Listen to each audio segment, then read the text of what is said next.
दूसरे दोस्त भी ज्वाइन करें। जी, अस्सलाम वालेकुम अर्शद साहब। जी वालेकुम अस्सलाम। अर्शद साहब कैसे हैं आप? खैरियत से हैं? ठीक हैं? अल्लाह का करम है जी, बिल्कुल ठीक। क्या कहेंगे डेली मेल की स्टोरी पर बात करते हुए कि स्टोरी थी क्या, और इस पर कल डेली मेल ने जो मौकफ इख्तियार किया, इस पर क्या फरमाएंगे आप सर?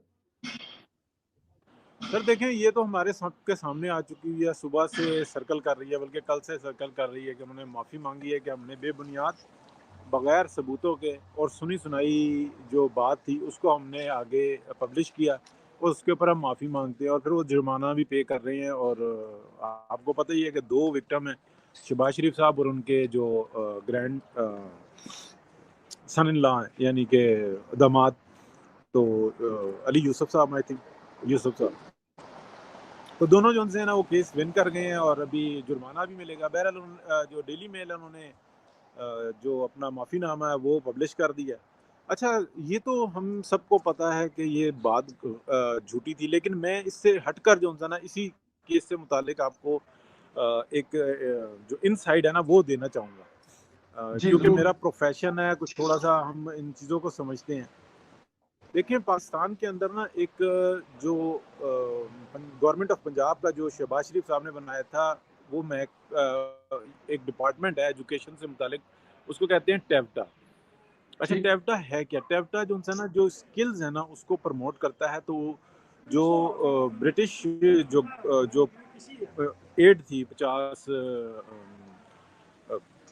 जो भी मिलियंस में थी, एग्जैक्टली मैं फिगर बोल रहा हूँ।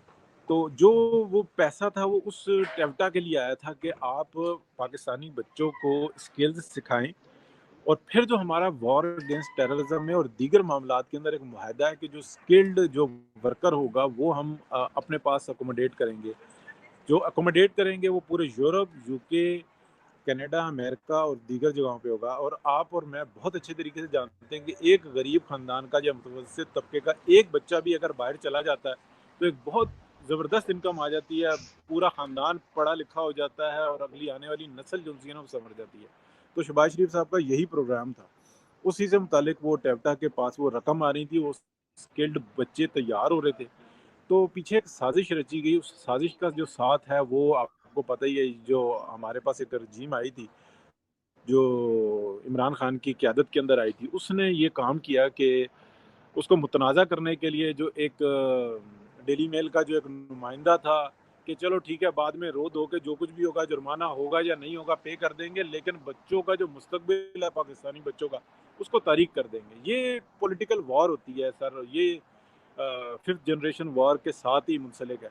तो इस बात को समझना होगा कि लाखों बच्चों का नहीं, लाखों खानदानों का मुस्तकबिल तारीक कर दिया। आप चंद टके देकर, और शहबाज शरीफ साहब क्या सुरखरू होंगे, वो पहले ही सुरखरू हैं, मियाँ नवाज शरीफ पहले ही सुरखरू हैं।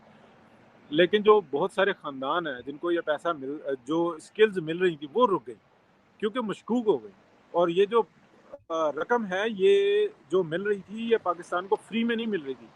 पाकिस्तान ने पूरी दुनिया को महफूज करने के लिए एक जंग लड़ी है, उसमें जानों की कुर्बानियाँ दी हैं, अपने मफादात की कुर्बानियाँ दी हैं। तो ये हमारी बहुत बड़ी बदकिस्मती है। जहाँ तक बात रही जो आपका सवाल है उसके तरफ आ जाते हैं। हमारे लिए, आपके लिए, सबके लिए जो है ना एक सुरखरू होने का जो है ना वक्त है, और वो हम हो भी रहे हैं। और शहबाज शरीफ साहब को भी मुबारक, और सबसे ज़्यादा मियाँ मोहम्मद नवाज शरीफ को कि उनके एक सोल्जर ने एक फतह हासिल की है। जी सर बिल्कुल, मैं ऑलराइट हो गया, लेकिन आप क्या समझते हैं कि जो मौक़िफ़ डेली मेल ने इख्तियार किया है, इससे तासुर मिलता है कि अभी भी वो किसी स्टोरी पर कायम है, या वो अपनी उस चीज से हट गए हैं? क्योंकि पाकिस्तान तहरीक इंसाफ अभी भी वो कह रहे हैं कि आपने देखा वो जो गीला तीतर है, वो पाकिस्तान तहरीक इंसाफ का बाकायदा मेंबर है। वो साबित ये कर रहे हैं जी कि एक हिस्सा जिसमें अखबार ने कहा था कि नैब से कुछ, वो नहीं, उससे डेल से, वो भी उन्होंने पैसे देकर बाहर मुकमुका कर कर वापस करवाया। इस किस्म की स्टोरी चल रही है। आप क्या समझते हैं कि ये उनका वेबसाइट से स्टोरी को हटाना, क्या ये फतह नहीं है शहबाज शरीफ साहब की, और बाकायदा माजरत करना?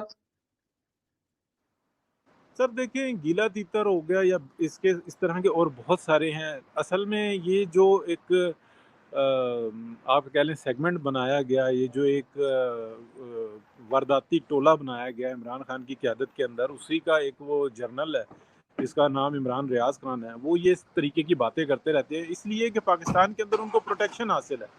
उनको मखसूस जो है एक हम ख्याल ग्रुप है, उनकी तरफ से प्रोटेक्शन हासिल है, उनको दीगर जगहों से प्रोटेक्शन हासिल है कि आप जो मर्जी गंद फैलाते रहो, पाकिस्तान के मफादात के ख़िलाफ़ काम करते रहो, पाकिस्तानी बच्चों के जो मुस्तकबिल है उनको ख़राब करते रहो, कोई आपको पूछने वाला नहीं होगा। तो ये सुरखरू तो वो हो चुके हुए हैं, लेकिन बदकिस्मती के पाकिस्तान के अंदर हैं और कोई कोर्ट उनको ऊपर खुद नोटिस नहीं लेगी। हालांकि दुनिया के अंदर एक तरीका है, जो साहब आप भी जानते हैं, हम भी जानते हैं कि जब जो फसल है ना, जब लगती है उसके बाद कटाई हो जाती है, कटाई होने के बाद एक मरहला ऐसा आता है जिसमें हम पहला हल कहते हैं या पहला ट्रैक्टर कह लेते हैं, उसके बाद जितनी जंगली जड़ी बूटी होती है ना, उसको आग लगा दी जाती है, उसको जगह नहीं छोड़ी जाती, अदरवाइज वो आने वाली फसल को खा जाती है। तो ये आम सी प्रैक्टिस है। हमारा मुल्क एक ऐसा है कि जहाँ पे जो जंगली जड़ी बूटी होती है उसको तो परवान चढ़ाया जाता है, उसको तो खाद दी जा रही होती है, उसको तो पानी लगाया जा रहा होता है, और जो फसल होती है उसके पीछे जो नैब पड़ी हुई होती है, उसके पीछे हम ख्याल ग्रुप पड़ा हुआ होता है। ये बदकिस्मती है। बहरहाल मियाँ नवाज शरीफ डटे हुए हैं और वो कोशिश कर रहे हैं इलाज करें, और पाकिस्तान की जो मुहब्बतन क़ुव्वतें हैं वो हर जगह पे से जो है ना अपनी कोशिश कर रही हैं। तो अच्छा, आपका अपना मौक़िफ़ क्या है कि ये जो डेली मेल का जो जवाब आया है और जो ये इन्होंने माज़रतनामा भी पेश किया है, तो क्या इससे पाकिस्तान सुरखरू हुआ है या शहबाज शरीफ सुरखरू हुए हैं? क्या कहते हैं ये सुरखरू कौन हुआ है, स्टेट पाकिस्तान या सिर्फ शहबाज शरीफ? सर मेरी नजर में दोनों ही सुरखरू हुए हैं। देखें, इमरान खान नियाजी ने वजीर आजम की हैसियत से और बगैर वजीर आजम की हैसियत से दुनिया भर में पाकिस्तान का नाम इस हवाले से मशहूर किया था कि पाकिस्तान दुनिया का मोस्ट करप्ट तरीन मुल्क है। इवन वो जब खुद भी वजीर आजम थे तो पूरी दुनिया में जाके प्रचार करते थे कि पाकिस्तान दुनिया का सबसे करप्ट मुल्क है। वहां पर जो सियासतदान है उन्होंने मुल्क का बेड़ा गर्क कर दिया है, मुल्क को लूटा है। वो हर जगह पे आप देखें, वो बिजनेसमैनों से मिलते थे तो ये तकरीर करते थे, सहाफियों से मिलते तो ये तकरीर करते थे, मलेशिया में तकरीर की, सऊदी अरब में तकरीर की, इवन चाइना में ये तकरीर की कि we are the most corrupt country in the country, and साथ में ये भी कहते हैं कि आए हमारे साथ आके काम करें। तो वो ये इतनी लाइल्मी में या बेवकूफी में या जानबूझकर जो भी है जैसे भी इस्तेमाल कर रहे हैं, जानबूझकर शायद ये कर रहे थे कि पाकिस्तान का बेड़ा गर्क करना। अभी मकसद समझ आता है, लेकिन इससे पहले अदालतों से हमजा शहबाज, सुलेमान शहबाज और शहबाज शरीफ का शुरू होना, उन अदालतों से जिन अदालतों के बारे में पिछले 25 साल से इमरान खान हमें बता रहे हैं कि वहां पे सिर्फ इंसाफ होता है। लंदन की अदालतों में ना तो जज बिकते हैं, ना वकील बिकते हैं, ना मुकमका होता है।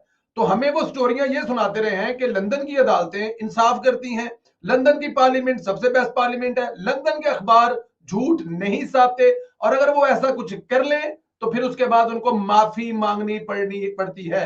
ये सारा कुछ हुआ। अब हम इसमें से कुछ भी ना निकालें, खाली इमरान खान के बयानात निकाल के देख लें तो उसके मुताबिक शहबाज शरीफ साहब और उनकी फैमिली का अदालतों से शुरू होना, अगले फेज में डेविड रोज को नौकरी से निकाले जाना, उस अखबार की वेबसाइट से वो स्टोरी हटा देना और बाकायदा माजरत करना।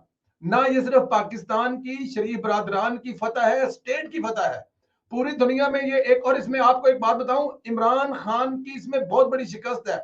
बल्कि इमरान खान जो एक नजरिया या इमरान खान एक सोच या इमरान खान कुछ भी कह रहे, जो इसको लेके चल रहे थे ना, उनकी भी इसमें हार है आज। और पूरी दुनिया में जहां जहां ये अखबार पढ़ी जाएगी, जहां जहां ये लोग देखेंगे, स्पेशली जो लंदन वाले यूथिये हैं, उनको तो अकल कोई नहीं आनी, इंग्लैंड वाले यूथियों को तो कोई नहीं अकल आनी, क्योंकि उनको खराब करने में, उनके जहन खराब करने में, उनको रास्ते से हटाने के लिए पाकिस्तान में कुछ दलाइल दिए बगैर कुछ दलाल काम कर रहे हैं, जैसे कि इमरान रियाज साहब हैं। लेकिन ये शिकस्त है इमरान खान साहब की सोच की, उनके नजरिए की, उनकी पार्टी की बहसीयत इमरान खान खुद बहुत बड़ी शिकस्त है उसके लिए। स्टेट पाकिस्तान और शहबाज शरीफ फैमिली की बहुत बड़ी फतह मेरी नजर में सर आज के दिन। अच्छा, इसके साथ ये भी बताएं कि एक पीएमएल-एन की अपनी एक स्ट्रेटजी है कि सब्र करो और वक्त गुजरने दो, काफ़ी कुछ बेहतर हो जाता है, जो साजिशें हैं वो एक्सपोज हो जाती हैं। क्या इस मरहले पे आके और आगे पाकिस्तान की बेहतरी के लिए क्या इनको कोई एक्शन लेना चाहिए? और मियां नवाज शरीफ की वापसी के भी बारे में बात सुन रहे हैं, क्या कहते हैं आप? सर मियां साहब की वापसी के बारे में आज पंजाब के सदर हमारे वजीर दाखिला राणा सनाउल्लाह साहब ने कहा है कि हमने बाकायदा मियां साहब की वापसी पर इस्तकबाल की तैयारियां शुरू कर दी हैं। तो मेरे ख्याल में ये एक बड़ा ऑथेंटिक बयान था, जो अगर आज में इस पे मैं जाहिर है अब लंदन का जो मौकफ है वो अभी लेंगे हम, कि लंदन में क्या चल रहा है। एक दो लोगों से मेरी बात हुई है, लेकिन क्योंकि अभी हम लोग राणा साहब के बयान पर इत्तेफाक करते हैं और उसी पर बात करते हैं कि राणा साहब ने कहा जी कि हमने यूनियन सतह पर, सूबाई सतह पर, कौमी सतह पर कमेटियां जो है वो तश्कील देनी शुरू कर दी हैं। वो कमेटियां हम देंगे ताकि हम लोग मियां साहब जब पाकिस्तान वापस तशरीफ लाएं तो उनका भरपूर इस्तकबाल करें। देखिए जब कमेटियां बन रही हैं तो फिर अब दिसंबर में नहीं तो जनवरी में फिर ये फैसला होना होगा। लेकिन मियां साहब की वापसी ज्यादा दूर नहीं है, और जो आपका मौकफ है, आप हमेशा कहते हैं कि मियां साहब को वापस आना चाहिए, चीजें आकर संभालनी चाहिए। एटलीस्ट हुकूमत जो कर रही है उसको तो वहां बैठ के गाइड करें, यहाँ करें, लेकिन पार्टी को तंजीमी सतह पर तगड़ा करना चाहिए। मरियम नवाज को जिम्मेदारियां देनी चाहिए। जो लोग दिल बर्दाश्ता है किसी ना किसी वजह से, वो चाहे महंगाई है, चाहे पेट्रोल है, चाहे बिजली की कीमतें हैं, उनको आकर एतमाद में लेना चाहिए, समझाना चाहिए, जल्द से जुलूस करना चाहिए। इलेक्शन से पहले मियां साहब को कम से कम 2-4 महीने पहले आगे करें, तो वो मेरे ख्याल में, जैसे आपकी सोच है, मैं उसका हामी थोड़ा सा कम हूं। मैं चाहता हूं कि इलेक्शन से कुछ 2 महीने पहले आए, जब बहुत ज्यादा चीजें पाकिस्तान मुस्लिम लीग नून अवाम के हक में बेहतर कर देगी। तो मियां साहब की वापसी के बारे में तो यही है कि जी आज राणा साहब की बातों से लगता है कि वो जल्द तशरीफ ला रहे हैं। और जहां तक पीएमएलएन के सबर करने की बात है, सर सबर अपनी जगह पे, और प्रॉपर जो फॉर्म है वो इस्तेमाल करें अपनी जगह पे। अगर लंदन में हुआ तो लंदन में इसके खिलाफ जाए, पाकिस्तान में हुआ तो पाकिस्तान में इसके खिलाफ जाए। और अब सबर वाली पॉलिसी के साथ थोड़ी सी इमरान खान वाली पॉलिसी जो है ना वो जरूर करें, क्योंकि उसके बगैर अब गुजारा नहीं है। इमरान खान साहब तो पूरी जमात उठा के जेल में उठाता था, लेकिन ये किसी को उठा के जेल में न उठाएं, लेकिन जो कसूरवार है, जिसमें जो किया हुआ है वो पाकिस्तान तहरीक इंसाफ का है या नहीं, कम से कम उसके खिलाफ पाकिस्तान मुस्लिम लीग को एक्शन जरूर लेना चाहिए मेरी नजर में। अब थोड़ा थोड़ा तड़का लगाना चाहिए सर, उसके बगैर गुजारा नहीं होगा। खाली सब्र जो है वो आपको मरवा देगा। बिल्कुल दुरुस्त कहा। चलें इसके साथ ये भी बताएं कि इमरान खान की बेटी टिरियान जो है वो नोटिस कर दिए गए हैं और पूछा जा रहा है कि आपने जो इंफॉर्मेशन दी थी उसके अंदर आपने अपनी बेटान का जिक्र नहीं किया और बताया नहीं है।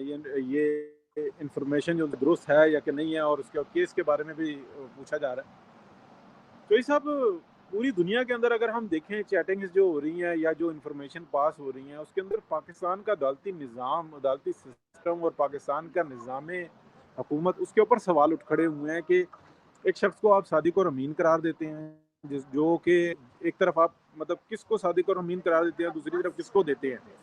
और ये तो हम और आप इस बारे में कि वो सादिक और अमीन सिर्फ एक शख्सियत रहमतुल्लिल आलमीन उनके लिए ही है, लेकिन हमारी कोर्ट्स देती हैं।